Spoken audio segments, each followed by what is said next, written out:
Hello students, I hope you all are doing well. Welcome to APTI Plus. Now in this video, we are going to cover important aspect of conventions. Now you know that in UPSC prelims exam and mains exam, different involved conventions, one must be aware of it because direct or indirect questions are asked. So let us now go into such topic and go through their provisions one by one. So if you look at from involved conventions, we can divide all such involved conventions into following categories. First category of conventions are on wildlife and biodiversity. Wildlife, biodiversity,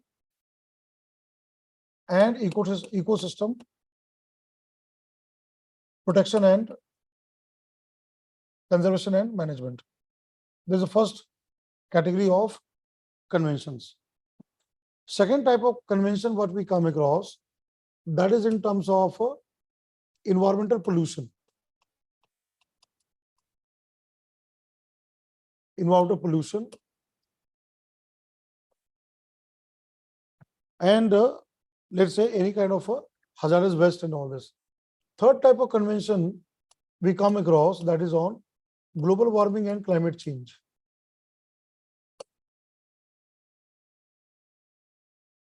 Fourth aspect which comes here, that is on land degradation and desertification, which is another severe global problem where the fertile land, cultivated land is turning into a degraded land. Now, when you talk about water pollution, not only pollution, we also can discuss that what are the conventions which deal with burning issues of environment, let's say ozone layer protection.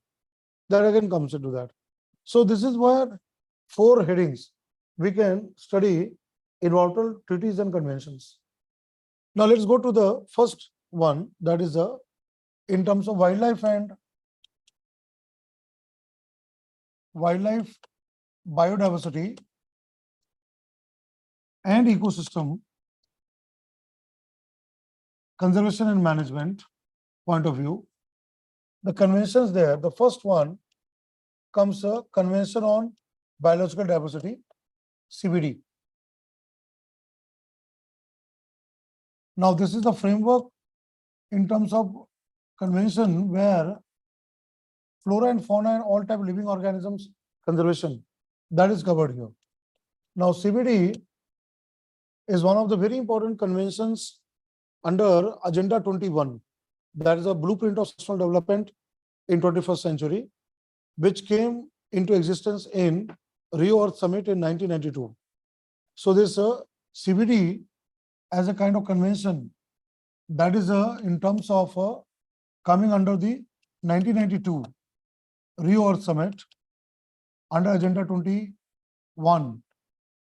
So it creates a mechanism to protect biodiversity worldwide, all the countries together, that comes into that. And India is a signatory of this convention. And in order to fulfill its objectives, there are 3 objectives: conservation of biodiversity, sustainable use of genetic resources, fair and equitable benefit sharing arising from market use of genetic resources. All those kind of provisions under CBD, we are implementing in our country under Biodiversity Act 2002.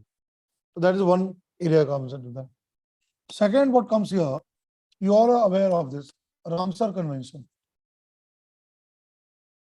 Ramsar Convention on wetlands of international importance. Wetlands of international importance. Now, Ramsar Treaty or Ramsar Convention that looks into wetland conservation. Wetlands are those ecosystems which are marsh, swamp, pitland, bog, fen. The different types are there. Mangrove forests form the part of coastal wetland. which also get covered under the Ramsar Convention. Now, under Ramsar Convention, there are Ramsar sites declared by governments. So India has already 75 Ramsar sites notified by the government. Now, if you look at this one, 2nd February 1971, in Ramsar city of Iran, this particular convention was brought into existence. Again, India has signed this convention, and we are the part of this convention here. So there it looks into wetland conservation. Third comes here, Convention on International Trade. Convention on International Trade of endangered species. Endangered species of wild flora and fauna. This is called CITES. Now, CITES is also called as Washington Convention, and this was brought in 1973. It was brought in 1973, CITES. And CITES look into controlling illegal trade of any trophy sample specimen of wild animals and plants. So that is where this 73 has been brought. Then there is a convention on migratory species. Convention on migratory species of animal, which basically look into conservation and management of habitats of those terrestrial, avian, and marine species which migrate. So for that, here CMS, this was in 1979. Again, that looks into migratory species conservation at the global scale. Now, under this convention, birds or even marine mammals like whale, shark, even terrestrial mammals like elephant, rhinoceros, and all those kind of species, they get protection by the governments. So that becomes very, very important. Apart from that, there is another convention which you all are aware, World Heritage Convention, which is by UNESCO, which looks into declaration of World Heritage Sites and their conservation. You all know that World Heritage Sites are two types. There is a natural importance, cultural importance, and also the third one, mixed, both natural and cultural. Like for example, Kanchenjunga National Park has been declared World Heritage Site of India of both cultural and natural importance. But we do have other natural important heritage sites in India. So that comes under UNESCO World Heritage Convention. There's another part which comes into this list, 1973 there. Now coming to the next one in water pollution and the water concern there.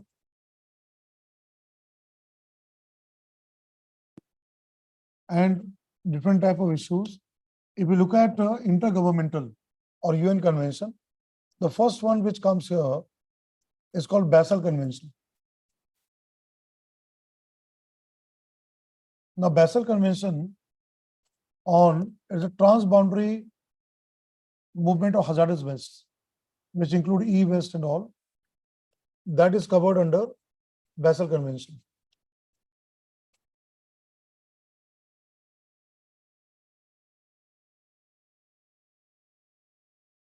In 1989, this convention was brought, and that looks into this part. Second, connected with Basel is a Rotterdam Convention. So Rotterdam Convention, that looks into prior informed consent.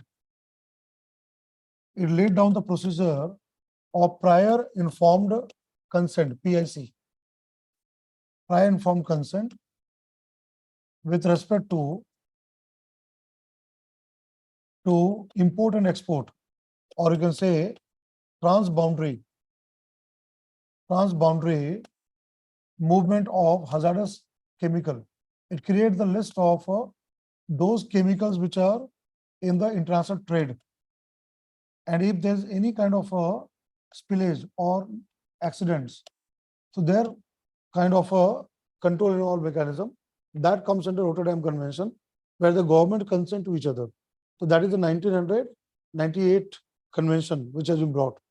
Now, third one is called on chemical pesticide or persistent organic pollutant. That's called Stockholm Convention. Stockholm Convention on persistent organic pollutant.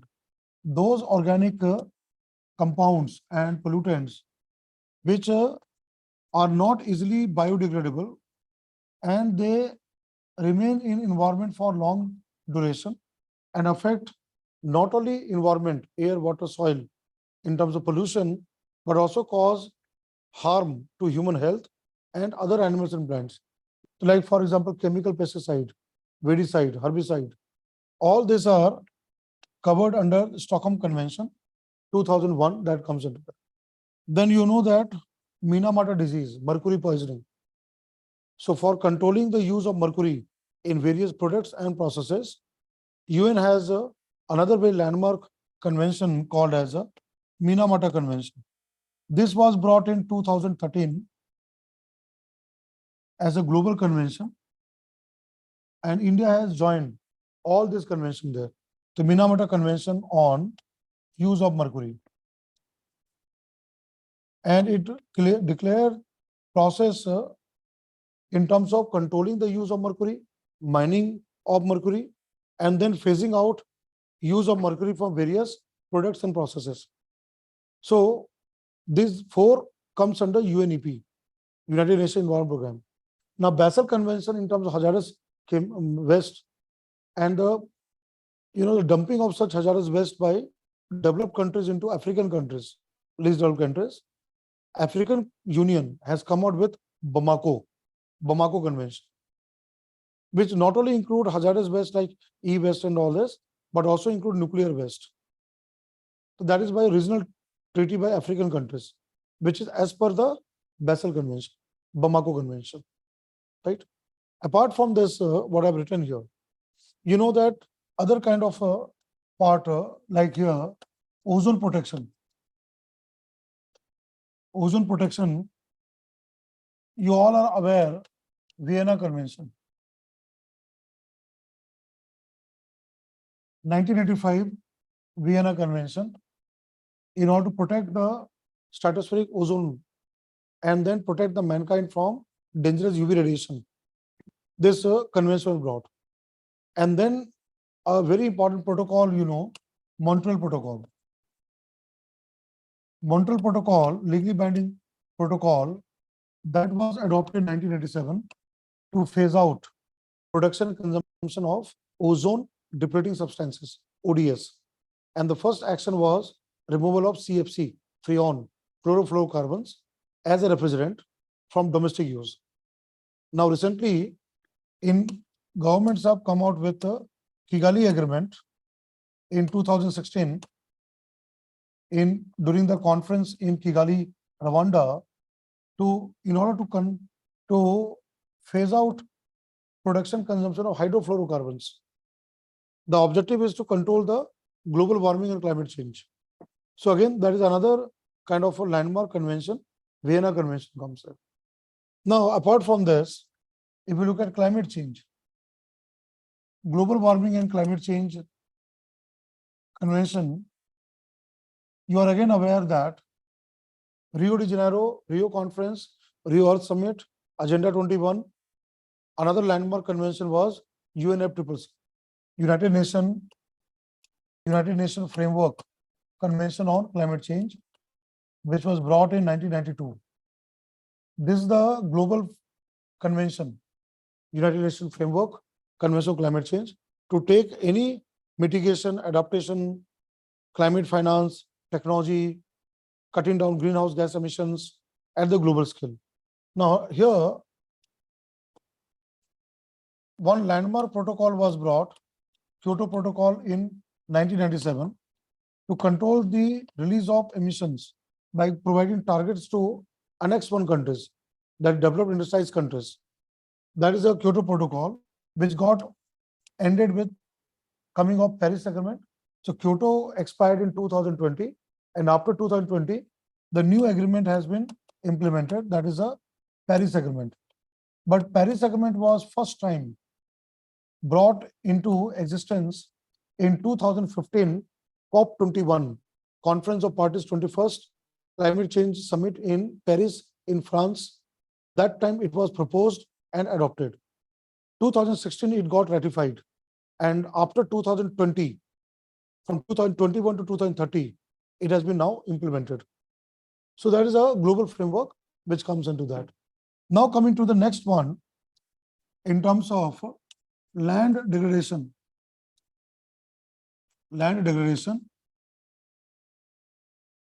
and desertification. Now you know that desertification that is severe in sub-Sahara region, but again the South Asia is also facing the problem regarding desertification. Now for this, another one, Agenda 21 of Rio Earth Summit, another third landmark convention, that is United Nations Convention to combat desertification. Now this convention of desertification, UNCCD, that was brought in 1994. So under Agenda 21, one is a climate change, United Nations Framework Convention on Climate Change. Second is biodiversity, Convention on Biological Diversity. And third is desertification, United Nations Convention to combat desertification. So this creates the global framework to act at the grassroots level. There's a bottom approach with participatory planning and approach to fight desertification and reverse desertification with proper land management. There's something called LDN, land degradation neutrality. So global agenda in terms of becoming desertification neutral, that strategy is being worked out. So if you look at in this video, I have gone through names of various conventions under different categories of biodiversity, water issues, climate change, ozone layer, desertification. But you have to read all these conventions, protocols, agreements in more detail. The purpose of this video is just to make you aware that these are the very, very important areas where questions are asked, and they all are linked with current affairs. When you read current affairs magazine and material, you can find reference to all these conventions there. In APTI Plus classes, there I cover all this kind of topics in more detail, where the student learn all these things connected with current affair development. So this video has only intention to give you kind of a list of the conventions and the basic ideas, objective of the convention. I hope you all follow this. For more details, you can visit APTI Plus website and the study material. We will come out with more important topics on general studies as well as environment. So I thank you everyone. Take care. Bye-bye.